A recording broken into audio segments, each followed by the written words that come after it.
السلام علیکم ورحمۃ اللہ وبرکاتہ۔ آج ہم آپ کے سامنے انشاءاللہ نبی علیہ الصلوۃ والسلام کا بتلایا ہوا وظیفہ، جس کے اندر نیکیوں کے بھی ڈھیر ہیں اور رزق کی بھی کشادگی ہے، گناہوں کا بھی مٹنا ہے، اور ساری کی ساری آسانیاں اس کے اندر ہیں۔ تو اللہ جل جلالہ سے دعا ہے کہ اللہ جل جلالہ ہمیں حقین اور اس کے مطابق عمل کرنے کی توفیق عطا فرمائے۔ بخاری شریف کی آخری روایت ہے، رسول اللہ صلی اللہ علیہ وسلم نے ارشاد فرمایا کلمتانی حبیبتانی، فرمایا کہ دو کلمے ایسے ہیں حبیبتانی الی الرحمن کہ جو اللہ تعالیٰ کو بڑے محبوب ہیں، خفیفتانی علی اللسانی، زبان کے اوپر بڑے آسان ہیں، ثقیلتانی فی المیزانی، اور ترازو کے اندر بہت زیادہ وزنی ہیں۔ فرمایا سبحان اللہ و بحمدہ سبحان اللہ العظیم۔ قربان جائیے رسول اللہ صلی اللہ علیہ وسلم کے سمجھانے پر کہ آپ صلی اللہ علیہ وسلم نے پہلے ترغیب دی کہ دو کلمے ایسے ہیں کہ جو کیا ہیں، اللہ کو بڑے محبوب ہیں اور زبان کے اوپر بڑے آسان ہیں اور میزان کے اندر بہت زیادہ وزنی ہیں۔ جب ایسی ترغیب دی جائے تو اگلا سننے والا کہتا ہے کہ ہمیں بھی یہ بتلاؤ وہ کون سے کلمے ہیں، ہمیں بھی پتہ ہو کون سے کلمے ہیں جس کو ہم کہیں اور ہماری نیکیوں کا جو نا ترازو بڑھ جائے اور اللہ کے محبوب کلمے بن جائیں۔ تو آپ صلی اللہ علیہ وسلم نے پہلے ترغیب دے کر پھر یہ بات ارشاد فرمایا سبحان اللہ و بحمدہ سبحان اللہ العظیم، کہ یہ کلمے اللہ کو بڑے محبوب ہیں اور زبان کے اوپر بہت زیادہ آسان ہیں۔ اور ایک دوسری روایت کے اندر ایسے ہی ابو ہریرہ رضی اللہ تعالیٰ عنہ سے مروی ہے، وہ اس سے بھی آسان ہے۔ فرمایا کہ جو دن میں 100 مرتبہ سبحان اللہ و بحمدہ پڑھتا ہے، سبحان اللہ و بحمدہ پڑھتا ہے، فرمایا سیدنا ابو ہریرہ رضی اللہ عنہ سے روایت ہے، رسول اللہ صلی اللہ علیہ وسلم نے ارشاد فرمایا کہ اللہ تعالیٰ اس کے سارے گناہوں کو معاف کر دیتے ہیں۔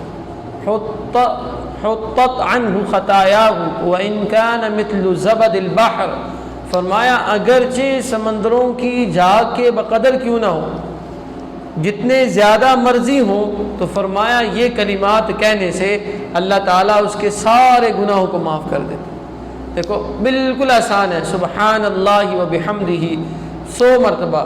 اگر بندہ کہ زیادہ بھی وقت لگے تو کتنے منٹ لگتے ہیں؟ 2 منٹ لگتے ہیں۔ اور عام طور پر ہمارے اس کے لیے دن میں کوئی بھی وقت مقرر کر لیں، آپ جب کسی کام کے لیے جا رہے ہیں تو آپ یہ کہہ لیں۔ اور عام طور پر ہماری زبانوں پہ یہ سبحان اللہ نہیں ہوتا۔ اللہ کی پاکی بیان کرنا بہت زیادہ اللہ سے تعلق مضبوط کرتا ہے، پھر بندے کی تعلق اللہ سے بڑھتا ہے اور اللہ تعالیٰ اس کی ساری کامیابیاں اس کو عطا فرماتے ہیں۔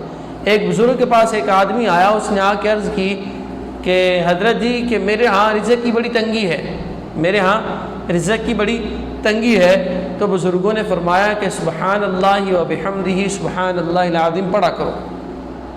اس نے پڑھنا شروع کیا، ایک ہفتہ گزرا، 1.5 گزرا، 2 گزرے، پھر وہ دوبارہ آ گیا، کہا کہ میں اب وظیفہ بند کرنا چاہتا ہوں۔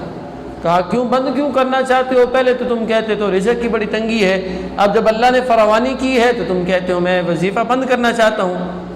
تو کہا کہ اب جو ہے مجھے زمین کے اندر جو اللہ نے خزانے ہیں وہ بھی نظر آنے شروع ہو گئے ہیں، مجھے ڈر ہے کہ مال جتنا زیادہ ہوگا اس کی پکڑ زیادہ ہوگی، لہذا مجھے جو ضرورت کیا اتنا چاہیے، اب مجھے اس وظیفے کی ضرورت نہیں، آپ مجھے کوئی اور عمل دے دیں۔ تو اس سے پتہ چلا کہ ایسے کلمات اس کے اندر اللہ تعالیٰ رزق کی کشادگی دیتے ہیں۔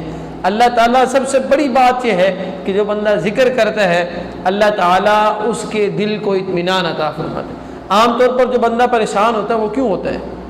ذہنی ٹینشن کی وجہ سے خاموش بیٹھا رہتا ہے، تو جب وہ ذکر کرے گا تو یہ ساری چیزیں جو ہیں اسے ختم ہو جائیں، پریشانی ختم ہو جائے گی، مال کی فراوانی ہو جائے گی، گناہ ختم۔ اصل عام طور پر انسان پریشان ہوتا ہے گناہوں کی نحوست کی وجہ سے۔ تو اللہ تعالیٰ کے نبی صلی اللہ علیہ وسلم نے ارشاد فرمایا جو بندہ 100 مرتبہ روزانہ پڑھ لے، 1 سے 2 منٹ لگتے ہیں، کسی وقت بھی پڑھ لے تو اللہ تعالیٰ اس کے سارے گناہوں کو معاف کر دیتے ہیں۔ اور عام طور پر بول چال کے اندر بھی الفاظ ہونے چاہیے، سبحان اللہ آج میں گھر سے نکلا میرے سارے کام ہو گئے، سبحان اللہ آج میں کام پہ گیا اور میرا کام صحیح ہوا، سبحان اللہ آج میرے باس نے مجھے کوئی ڈانٹا نہیں ہے، سبحان اللہ آج گھر کے اندر۔ تو یہ الفاظ اللہ کی پاکی بیان کرنا اللہ کو بڑی محبوب ہے۔ تو اس سے اللہ تعالیٰ پریشانیوں کو دور کرتے ہیں۔ اللہ تعالیٰ سے دعا ہے کہ اللہ تعالیٰ ہمیں سبحان اللہ و بحمدہ سبحان اللہ العظیم کو کثرت سے پڑھنے کی توفیق عطا فرمائے۔ وآخر دعوانا ان الحمد للہ رب العالمین۔